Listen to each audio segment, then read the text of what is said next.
ជំរាបសួរពុកម៉ែបងប្អូនក៏ដូចជាប្រិយមិត្តនិងសួស្តីបងប្អូនសិស្សពេទ្យទាំងអស់គ្នាបាទថ្ងៃនេះ MD 0108សូមធ្វើការចែកម្លែកពុកម៉ែបងប្អូនក៏ដូចជាប្រិយមិត្តនិងបងប្អូនសិស្សពេទ្យទាំងអស់គ្នាអំពីប្រធានបទសុខភាពមួយទៀតហើយបាទថ្ងៃនេះយើងលើកឡើងអំពីជំងឺរោគស្ត្រីបាទអញ្ចឹងពាក់ព័ន្ធនឹងជំងឺ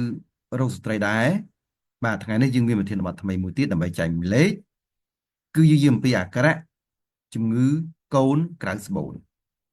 ដែលភាសាអង់គ្លេសហៅថា symptom of ectopic pregnancy ឬក៏ភាសាបារាំងហៅ Crochet extrauterine ឬក៏សេកាត់ហៅ GOI បាទយើងចាប់ដឹងថាតើកូនក្រៅស្បូនហ្នឹងវាមានអាការៈបែបណាខ្លះដែលស្ត្រីអាចសម្គាល់បានបាទយើងចង់ដឹងតោះគ្នាសូមស្ដាប់ការបកស្រាយជាបន្តបន្ទាប់ដូចតទៅបាទអញ្ចឹងមាតិកាក្នុងហ្នឹងយើងឃើញមាន3ចំណុចសំខាន់ទី1គឺសៀវដើមទី2អាការៈជំងឺកូនក្រៅស្បូននិងទី3គឺវិធីការពារជំងឺកូនក្រៅស្បូនបាទយើងចង់ដឹងថាតើ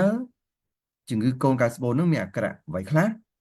វិធីការពារនឹងគឺអាចអនុវត្តបានជោគជ័យទាំងអស់ឬទេបាទយើងចង់ដឹងតើគ្នាសូមស្ដាប់ការបកស្រាយជាបន្តទៀតបាទអញ្ចឹងយើងមើលស្អីផ្ដើមជំងឺកូនក្រៅស្បូនគឺជាការមានកូនដែលកូនធ្វើការកាច់សម្បុកនៅខាងក្រៅផោងស្បូនរបស់ស្ត្រីកូនក្រៅស្បូនគឺពិនិត្យទឹកនោមផ្ទៃពោះគឺពិតជាមានកូនចឹងមានស្ត្រីមួយចំនួនដែរក៏សួរថាកូនក្រៅស្បូននោះទៅទឹកនោមឃើញអត់បាទតែគឺឃើញធម្មតាហើយជំងឺនេះគឺអត្រាប្រមាណជា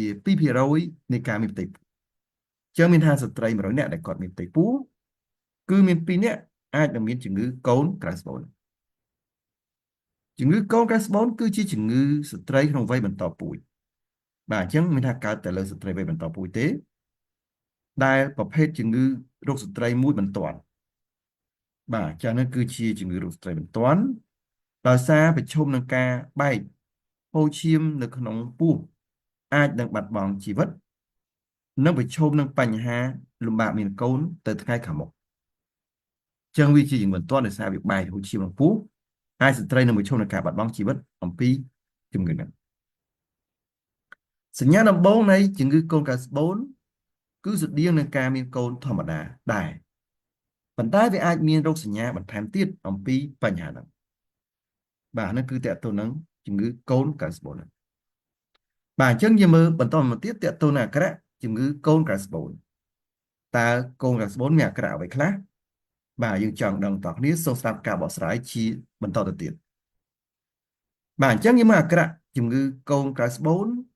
គេថារោគសញ្ញាកូនក្រៅស្បូនជាធម្មតាកើតឡើងនៅចន្លោះសប្តាហ៍ទី4និងទី12នៃការមានផ្ទៃពោះស្ត្រីខ្លះមិនមានរោគសញ្ញាអ្វីទេនៅពេលដំបូងបាទនេះគឺតកតទៅនឹងកូនក្រៅស្បូនបាទអញ្ចឹងយើងមើលជាបន្តទៅទៀតតកតទៅអាការៈជំងឺកូនក្រៅស្បូនទី1គឺស្ត្រីមានការឈឺចាប់ផ្នែកក្រោមនៃពោះឬក៏ឈឺចាប់នៅក្នុងអាងត្រគាកនិងឈឺចាប់នៅផ្នែកខ្នងខាងក្រោមចឹងនៅពេលដែលស្ត្រីមានការឈឺពោះផ្នែកខាងក្រោមត្រូវចាប់អារម្មណ៍អំពីជំងឺរោគស្ត្រីជាពិសេសគឺតកតទៅនឹងកូនក្រៅស្បូនយើងមើលជាបន្តទៅទៀតតកតទៅអាការៈជំងឺកូនក្រៅស្បូនទី2គឺស្ត្រីបាត់រដូវឬក៏រាំងរដូវករណីខ្លះស្ត្រីមករដូវខួបបាទរដូវខួបហ្នឹងគឺថាគាត់មកធម្មតាគាត់ថាគាត់មកដូចរដូវប៉ុន្តែវាអាចប្រែប្រួលបរិមាណហើយនឹងចំនួនថ្ងៃដែលគាត់មកហ្នឹងយើងមើលជាបន្តទៅទៀតតើតើអាការៈជំងឺកូនក្រៅស្បូនទី3គឺស្ត្រីមានធ្លាក់ឈាមតាមទ្វីមាសតិចតិចភាគច្រើនគឺជាឈាមខ្មៅករណីហ្នឹងឃើញថាมันមានគ្រប់ស្ត្រីទាំងអស់នោះទេគឺមានប្រមាណជា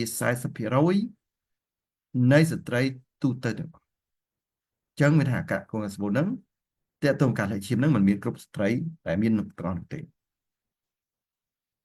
យើងមើលតទៅទៀតតើតើអាការៈជំងឺកូនក្រៅស្បូនទី4គឺមានសញ្ញាមានកូនដទៃទៀតបាទអញ្ចឹងវាមានរោគសញ្ញាដូចនឹងការមានកូនដែរក៏ថាវានៅខាងស្បូន អាការៈជំងឺកូនកាស្បូនទី5គឺស្ត្រីមានអារម្មណ៍មិនស្រួលនៅពេលនោមឬក៏បត់ជើងធំបាទហ្នឹងគឺដោយសាររ៉ាំរួលតកតងអរម៉ូននៅក្នុងជំងឺកូនកាស្បូនយើងមើលជាបន្តទៅទៀតតកតងអាការៈជំងឺកូនកាស្បូនទី6គឺស្ត្រីវិលមុខខ្សោយអស់កម្លាំងបាទករណីហ្នឹងវាអាចតកតងនឹងជំងឺកូនកាស្បូនវាចាប់ផ្ដើមបែកហូរឈាមបាទអញ្ចឹងយើងមើលជាបន្តទៅទៀតតកតងអាការៈជំងឺកូនកាស្បូនទី7គឺស្ត្រីគាត់ឈឺនៅនឹងស្មាបោះដៃផុតករណីកូនកាស្បូនបែកអញ្ចឹងបើសិនជាកូនកាស្បូនបែកស្ត្រីអាចឈឺនៅនឹងស្មាបោះដៃផុតតែម្ដងបាទដោយសារយល់នៅវាតទៅនឹងផ្លូវដំណើរនៃការបញ្ជារបស់ពណ៌សាស្ត្របាទអញ្ចឹងយើងមើលជាបន្តទៅទៀតតទៅវិធីការពារជំងឺកូនកាស្បូនបាទអញ្ចឹងវិធីការពារហ្នឹងมันអាចបាន100%ទេប៉ុន្តែវាអាចជួយបានច្រើនបាទតទៅនឹងការការពារនៃជំងឺកូនកាស្បូនវិធីការពារជំងឺកូនកាស្បូនទី1គឺស្ត្រីត្រូវថែសារសុខភាពផ្លូវភេទឲ្យបានល្អបាទការថែសុខភាពផ្លូវភេទឲ្យបានល្អហ្នឹងគឺត្រូវប្រាស់ស្រោមអនាម័យបាទប្រើប្រាស់ស្រោមអនាម័យកំណត់ដៃគូរួមភេទអញ្ចឹងដែលមានដៃគូរួមភេទច្រើនត្រូវប្រើស្រោមអនាម័យអញ្ចឹងស្រោមអនាម័យវាមិនមែនបង្ការតែកុំឲ្យមានកូនទេវាអាចប្រើប្រាស់ការពារការឆ្លងរោគតាក់ទងជំងឺកាមរោគផ្សេងៗទៀតផងដែរយើងមកជាបន្តទៅទៀតតាក់ទងវិធីការពារជំងឺកូនក្រៅស្បូនទី2គឺស្ត្រីត្រូវធ្វើការពិនិត្យរោគស្ត្រីឲ្យបានទៀងទាត់ដើម្បីរកឲ្យឃើញឬទាន់ពេលវេលាក្នុងការព្យាបាលតាក់ទងជំងឺរោគស្ត្រីណាមួយបាទអញ្ចឹងយើងមើលបន្តទៅទៀតតាក់ទងវិធីការពារជំងឺកូនក្រៅស្បូនទី3គឺស្ត្រីត្រូវធ្វើការពិនិត្យនិងស្រាវជ្រាវជំងឺកាមរោគឲ្យបានទៀងទាត់យើងឃើញថាមូលហេតុមួយចំនួនពាក់ព័ន្ធនឹងជំងឺកូនកាស្បូនគឺគេរកឃើញតាក់ទងនឹងជំងឺកាមរោគផងដែរបាទអញ្ចឹងយើងមើលជាបន្តទៅទៀតតាក់ទងវិធីការពារជំងឺកូនកាស្បូនទី4គឺថែទាំសុខភាពរាងកាយដូចជាការឈប់ជក់បារីអញ្ចឹងភាគច្រើនគឺខាងប្តីបាទអញ្ចឹងរីកមិនឲ្យគាត់ឈប់ជក់ទៅពីព្រោះការជក់បារីវាអាចធ្វើឲ្យមានការបំរែងរួលទោះបីថាស្ត្រីមិនបានជក់ផ្ទាល់ក៏ដោយវាអាចមានការបំរែងរួលចលនារបស់ដៃស្បូនវាប្រឈមនឹងបញ្ហាជំងឺកូនកាស្បូនផងដែរបាទអញ្ចឹងយើងមើលជាបន្តទៅទៀតតទៅវិធីការពារជំងឺកូនកាស្បូនទី5គឺស្ត្រីត្រូវធ្វើការពិនិត្យសុខភាពមុនត្រៀមយកកូនបាទហ្នឹងគឺជារឿងសំខាន់ដែរសម្រាប់ស្ត្រីដែលគាត់ចង់បានកូនយើងមើលជាបន្តទៅទៀតតទៅវិធីការពារជំងឺកូនកាស្បូនទី6គឺស្ត្រីឆាប់ទៅជួបពេទ្យពិនិត្យនៅពេលដែលបាត់រដូវមួយសប្តាហ៍មានអាការៈសង្ស័យដែលបានរៀបរាប់ខាងដើមបាទហ្នឹងគឺតទៅវិធីការពារមួយដែរកុំឲ្យបែកឈាមពេញពោះបាទហ្នឹងវាអាចពិបាកក្នុងការលាងសម្អាតផងដែរយើងមើលជាបន្តទៅទៀតតទៅវិធីការពារជំងឺកូនកាស្បូនទី7ស្ត្រីត្រូវគ្រប់គ្រងការថប់អារម្មណ៍និងភាពតានតឹងចិត្តបាទអញ្ចឹងបញ្ហាថប់អារម្មណ៍និងភាពតានតឹងចិត្តហ្នឹងក៏ជាបច្ច័យមួយដែលវាអាចធ្វើអំរែមរួលចលនារបស់សាច់ដុំរលោងបាទអញ្ចឹងវាអាចតកតងនឹងបញ្ហាជំងឺកូនកាស្បូនផងដែរបាទអញ្ចឹងដល់នោះគឺជាវិធីការពារសំខាន់ដែលយើងឃើញមាន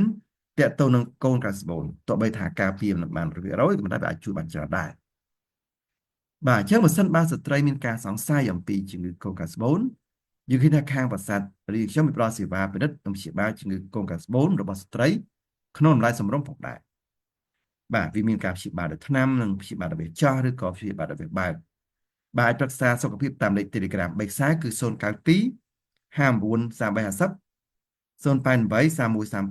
3132 225 016 58 57 64ផងដែរបាទហើយបើចង់រកទីតាំងយើងមានមធ្យោបាយ2គឺអាច scan តាម QR code ឬក៏មើលតាមផែនទីផ្ទាល់បាទអញ្ចឹងបើលោកស្រីក៏មាន iPhone